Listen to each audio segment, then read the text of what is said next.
কাউকে যারা আদর্শ হিসাবে মানে হয় পাগল না ছাগল। আল্লাহ আমাদের হেফাজত করেছেন, আরো যেন হেফাজত করেন, বলেন আমিন। কোরআনে কারিমের সূরা বাকারা 208 নম্বর আয়াতটা পড়েছি। এখানে 9টা বিষয় আছে। কয়টা বলেন তো? আরো জোরে বলেন। আজকে রাতের মাহফিল আছে দর্শনা ফাজিল মাদ্রাসায় রাত 9টা থেকে। এখানে যদি সময় না হয় বাকি পুরো ওখানে বলবো। আমি তাফসীর থেকে বলছি, এক নম্বরে আমরা জানতে চেয়েছি আমাদের কাছে যে তোমরা ইসলামে প্রবেশ করবে কিনা বলো।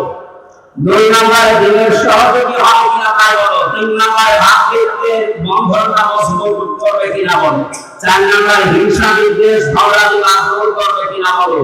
5 নম্বরে দুনিয়ার ভোগ বিলাস কমাবে কিনা বলো। 6 নম্বরে অধিকার আদায়ের জন্য লড়াই চালিয়ে যাবে কিনা বলো। 7 নম্বরে যোগ্য নেতৃত্বকে 7 নম্বর বলছিলাম এই পয়েন্টটা। এজন্য সব মানুষ চাই এবং যোগ্য নেতৃত্ব চায়। 8 নম্বরে সরা ব্যবস্থা চালু করবে কিনা বলো। 9 নম্বরে শত্রুকে শত্রু মনে করবে কিনা বলো।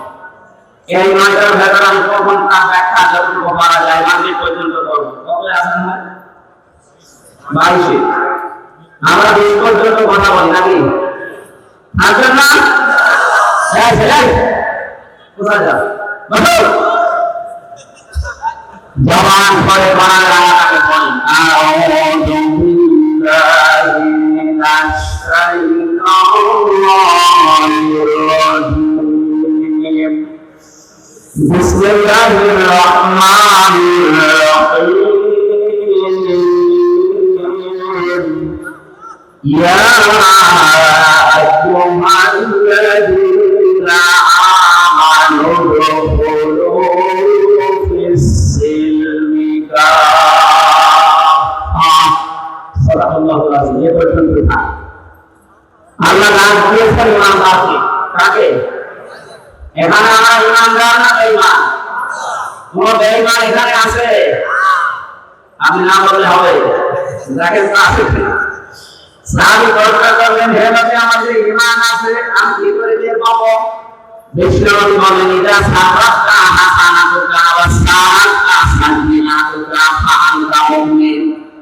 যখন তোমার ভালো কাজগুলো তোমাকে আনন্দ দেবে আর অন্যায় কাজগুলো তোমার ভেতর থেকে একটা বাধা আসবে, তখন বুঝবে যে তোমার ঈমান আছে। আপনি বলেন তো বাংলাদেশে ভালো কাজ সবার কাছে ভালো লাগে?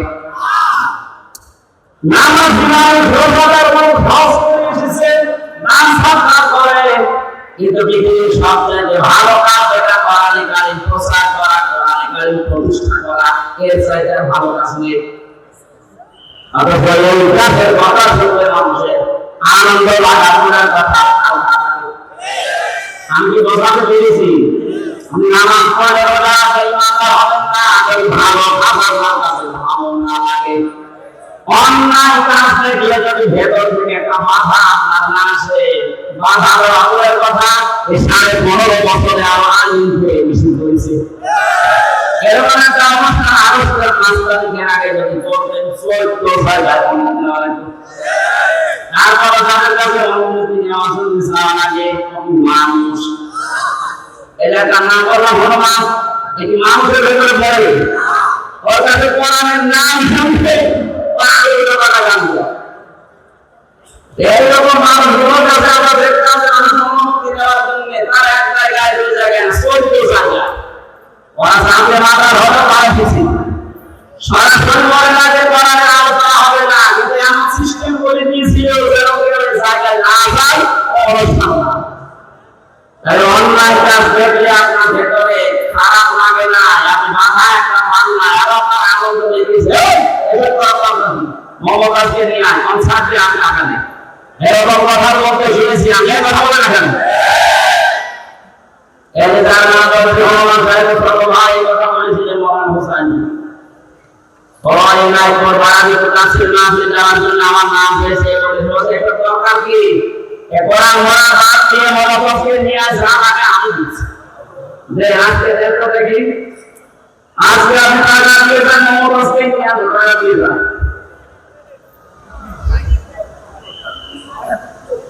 সামান্য ভাইরা এখানে তাদের ভালো কাজ ভালো লাগে না, অন্যায় কাজ দেখলে তাদের ভেতর থেকে একটা বাধা আসে না। আপনি বুঝবেন আপনার নামাজ আছে, রোজা আছে, আপনার ঈমান নিয়ে এত বেঈমান। এইজন্য এরকম বেঈমান যদি থাকে আপনি আগে থেকে চলে যান, এই আয়াত আপনার জন্য না। এবার আসেন আল্লাহ কি আমাদেরকে জানাচ্ছেন, ওলখলো ফিসসিলমি কাফা, তোমরা প্রবেশ করো পরিপূর্ণভাবে ইসলামে। এখানে শব্দটা সিলমন, সিলের উপরে যদি সবর দিয়ে পড়ে সাইমন, বাংলা অর্থ হবে শান্তি, আর সিলের নিচে জের দিয়ে পড়লে বাংলা অর্থ হবে ইসলাম। আল্লাহ রাব্বুল আলামিন আমাদেরকে ইসলামে প্রবেশ করার জন্য আদেশ দিচ্ছেন, আংশিক না পরিপূর্ণ? আর বলে বলেন। এবার আমার প্রশ্ন, আমি যে ইসলামে পরিপূর্ণ আছি, আমি যে ইসলামে পরিপূর্ণভাবে প্রবেশ করেছি আল্লাহর আয়াত অনুযায়ী, আমি এরকম কি করে? এটা টের পাওয়ার জন্য 5টা বিষয় দুনিয়ায় খেয়াল করবে। কয়টা? আরো বলে বলেন। এটা আজকে হাক্কানি থেকে বলছি। 1 নম্বরে আপনি আত্মসমর্পণকারী হয়ে যাবেন। কি বললাম? বলেন বলেন। এবার আত্মসমর্পণ করবেন কিভাবে? উঠান। আমাদের জাতির পিতা যিনি হযরত ইব্রাহিম আলাইহিস সালাম, তিনি কিন্তু আত্মসমর্পণ করেছিলেন। গাছের মাথায় বসে কোরআন দিয়ে কাজ কাটছিলেন। আল্লাহ ওই জায়গায় ডাক দিয়েছেন, সূরা বাকারা 131 নম্বর আয়াতে আছে, ইবতালা লাহু রাব্বুহু আসলিম ক্বালা আসলামতু লিরাব্বিল আলামিন। আল্লাহ পাক বলেন, ইব্রাহিম তুমি আত্মসমর্পণ করো। হযরত ইব্রাহিম ওখান থেকে বলেছিলেন কি করে? এই জায়গায় কোরআন দিয়ে খাতনা করে আত্মসমর্পণ করো। উনি ওখানে কোরআন দিয়ে খাতনা করে বলেছেন, ক্বালা আসলামতু লিরাব্বিল আলামিন। বিশ্বজগতের প্রতিপালক আল্লাহর কাছে আমি আত্মসমর্পণ করলাম। আমার নিজের বলতে আর কিছু নেই, সব আমার তার জন্য। আর বলে বলেন, এরকম মন আপনার তৈরি হওয়ার আগে আগে এটা যদি তৈরি করতে হয় তাহলে ট্রেনিং দেওয়া লাগে, ধাঁচে পড়া লাগে, তাছাড়া সম্ভব না। আপনি 5-6 মাস একাধারে ধাঁচে মেশিনের ভেতরে একটু মেশিনের ভেতরে আসেন, 5 মাস পরে যখন আপনাকে বলা হবে বলেন ইন্না সলাতি ওয়া নুসুকি ওয়া মাহইয়ায়া ওয়া মামাতি লিল্লাহি রাব্বিল আলামিন।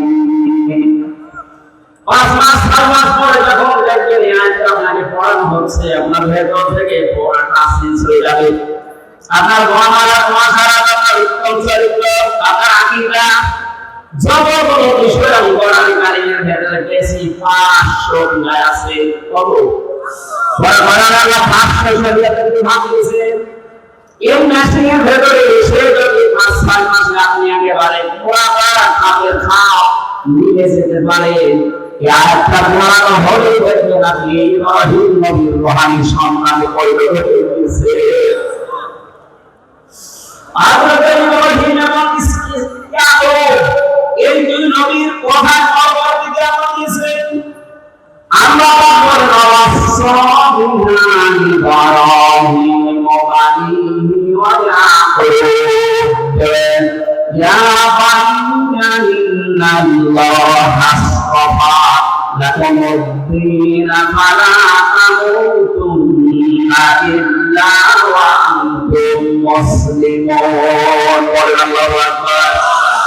আমরা যারা এখানে বাবা আছি, যারা দায়িত্বে আছি, বড় ভাই বাবা, এদেরকে বলছে আমাদের জাতির পিতা হযরত ইব্রাহিম আলাইহিস সালাম, আল্লাহ যাকে বানিয়েছিলেন, মানুষের বানানো না, ওনাকে বানিয়েছে কে? আর জোরে বলেন, তিনি আমাদের নাম মুসলমান দিয়েছে।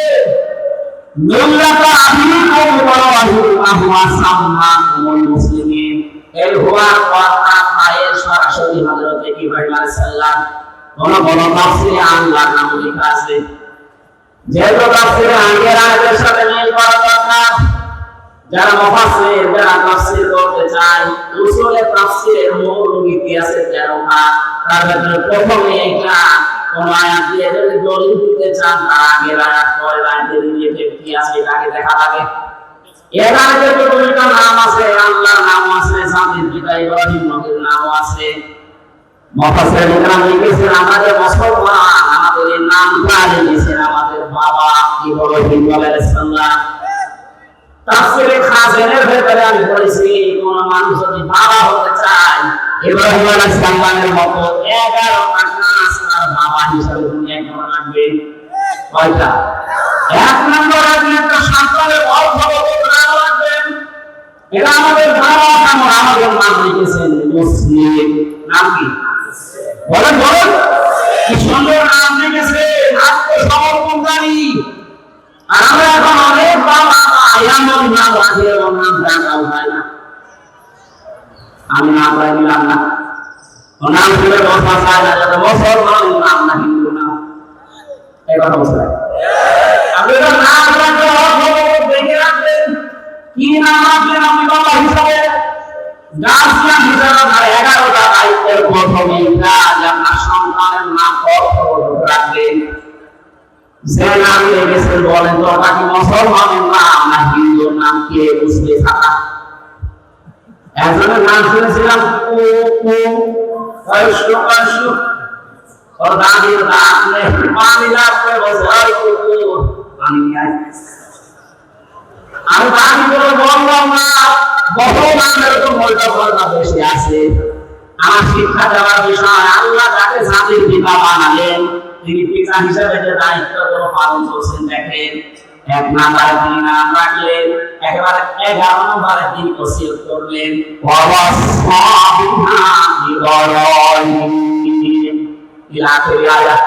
হযরত ইব্রাহিম আলাইহিস সালাম তার সন্তানদেরকে শেষ ওসিয়ত করেছিলেন, ইয়া বুনাইয়া, হে আমার আদরের কলিজা টুকরা সন্তান, ইন্নাল্লাহা আসতাফা লাকুমুদ্দীন, অবশ্যই আল্লাহ এই পৃথিবীতে তোমাদের জন্য মনোনীত করেছেন একটা দিনকে। আল্লাহ যে মনোনীত করলেন কি দিন? দিন বলেন, আরো বলেন দিন কি? এবং পৃথিবীতে প্রায় 4,500-এর উপরে দিন আছে, ধর্ম আছে। আল্লাহর কাছে মাত্র একটা দিন মনোনীত, তার নাম ইসলাম। ইন্নাদ-দীনা ইনদাল্লাহিল ইসলাম। এই জন্য ধর্মের দ্বারা এটা শুনছেন আহ্বান জানাবো। আমি আগেই বলেছি জোর জবরদস্তি নেই, পড়াপড়ি নেই, মারধর করা না। আমি আপনাকে আহ্বান জানাবো আপনি আমাদের ধর্মীয় গ্রন্থ কোরআনটা একটু পড়েন, বুঝে বুঝে পড়েন। কয়েকদিন আগে বছরের এমন কলেজের একজন অধ্যাপক, ওনাকে আমি টার্গেট দিয়েছিলাম 6 মাস। কোরআন কারিমটা আপনি আমাদের ধর্মীয় গ্রন্থ বুঝে বুঝে পড়বেন, বাংলা ইংরেজি যে ভাষায় পারেন। 6 মাস পরে দেখি নিজে উনি আমার কাছে এসে মুসলমান হয়ে গেছে। ওটা আমাদের মতো মূর্খ আপনার বিশেষ কাটা যত এমন কলেজের একজন শিক্ষক, আমি রিমান্ডে একটা অফিসার পেয়েছিলাম হিন্দু সুভাষ দাস। এরকম 12টার পরে আমার মাটির নিচে যে ঘরে আমি ছিলাম ওই জায়গায় আসতো। ওনার আমি টার্গেট দিয়েছিলাম যে স্যার আপনি একটা হিন্দু মানুষ, আপনাকে আমি সেই কয়েকদিন আছি অন্তত টার্গেট দিলাম, বাইরে যখন যাবেন আমাদের ধর্মীয় গ্রন্থ বাংলায় পড়ে আসবেন। আমার তো ফিরাই পড়ে আমার কাছে। ওনার আমি দেখেছিলাম আমি 3 বছরের ভেতরে শেষে দেখলাম উনি আমার হাতে মুসলমান হয়ে গেছে। আমি আহ্বান জানাচ্ছি কিচ্ছু লাগবে না, শুধু এটার কাছে আসবেন, একটু বুঝে পড়ার চেষ্টা করেন। আপনি যে ধর্মের লোক হন না কেন, ওই ধর্ম আপনাকে ধোঁকা দিচ্ছে এইটাই প্রমাণ করতে পড়ান। আল্লাহর মনোনীত জীবন ব্যবস্থা দিন দুনিয়াতে 4,500 আছে, তার ভিতরে মাত্র একটা। কয়টা? আমার ইয়াবতাগি গায়রাল ইসলামি দীনান ফালান ইয়াকবালা মিনহু ইলা আয়াত। আল্লাহ বলেন পৃথিবীতে যদি ইসলাম বাদ দিয়ে অন্য কোনো দিন ধর্ম নিয়ে আমাকে রাজি করতে চাই, ওর জীবনের কোনো কিছু আল্লাহর দরবারে কবুল হচ্ছে না, হবে না। আমরা আখিরাতে মিনাল খাসিরিন, সবচেয়ে বড় ক্ষতিগ্রস্ত হবে লোক আখিরাতে। কোথায়? এজন্য আমরা যেন ক্ষতিগ্রস্ত হয়ে না যাই। ওয়ালা তামুতুন্না ইল্লা ওয়া আনতুম মুসলিমুন। যাদের পিতা আমাদের জাতির পিতা তিনি শেষ ওসিয়ত করেছিলেন সন্তান আর সাল করো মরণের আগে মুসলমান হয়ে মরবা না তো মুক্তি নেই। এটা আমরা মুসলমান হয়ে বলতে চাই না। মা বোনরা এসেছেন, বহু মহিলা বিভিন্ন জায়গায় আছেন, আপনাদের জন্য মাত্র এক আওয়াজ। তিরমিজির হাদিস, নবী বলেন জান্নাতের 8টা দরজা ওই মহিলার জন্য আল্লাহ খোলা রাখবে। ভালো বুঝুন না, ওই মহিলার জন্য 8টা দরজা খোলা থাকবে। ওয়াতুইতু আলা দীনি যাওজাতিহা, যে মহিলা তার স্বামীকে দ্বীনের কাছে, মানবতার কাছে, ইসলামের কাছে, কোরআনের প্রসারে কোরআন কায়েমে সাহায্য করে, সার দেয়, সহযোগিতা করে আর উৎসাহ দেয়, এই মহিলার জন্য জান্নাতের 8টা দরজা আল্লাহ খুলে রাখবে। এইরকম মহিলা তো হাতে গোনা কেউ দেয় না। কথা বলে না, আমি সাথে যারা বসে যারা গোস্তিয়া বাড়ি এছাড়া মেয়েরা যারা জাহান্নামে না যায়, বাংলা বাংলা জেলা চাইতে জেলাকে বেশি ভালোবাসে, কারণ জেলা শ্বশুর বাড়ি, আমার বাবা শ্বশুর বাড়ি হয়, আপনার আমার নানা মামা না শালা শ্বশুর, এবার বসে কিছু একটা হবে। এগুলোর কাছে দুইটা শ্বশুর বসে আছে, বাকি গুলো হয়তো শালা বাবা হবে। ওই যে মহিলাদের গেলে যারা হয় মামা নাম হবে, নাই খালা হবে, না নাম হবে, নাই ভাবি। আহ্বান আছে, আপনারা স্বামী যদি দিনের কাছে, ইসলামের কানে, মানবতার কোন কাজ করে তাকে সাহায্য করবেন, সার দেবেন, সময় দেবেন, তাকে উৎসাহ দেবেন। আপনার জন্য বাড়িতে বসে থাকলে জান্নাতের দরজা খোলা হয়ে যাবে। আমি বাকি ঘোড়াতে ঘোড়া লিখেছিলাম, বলতে পারলাম আজকে কারণ আজকে পাখির কাছে আসালে এখন মহানগরের মাধ্যমে শেষ করে বিদায় নিচ্ছি। আগামী মাসে থাকলে কথা বলবো ইনশাআল্লাহ। সোয়ারামে একটা মাহফিল দেওয়া আছে শাহপুর সড়কবন্ধের পাশে। এরপরে জামালগঞ্জে একটা কথা চলছে, আজকে আছে 10 সময়। সামনে কোনো জায়গায় থাকলে রাতের বেলা আসবো, কথা বলবো ইনশাআল্লাহ। আমরা মানি লা ইলাহা ইল্লা আনতা সুবহানাকা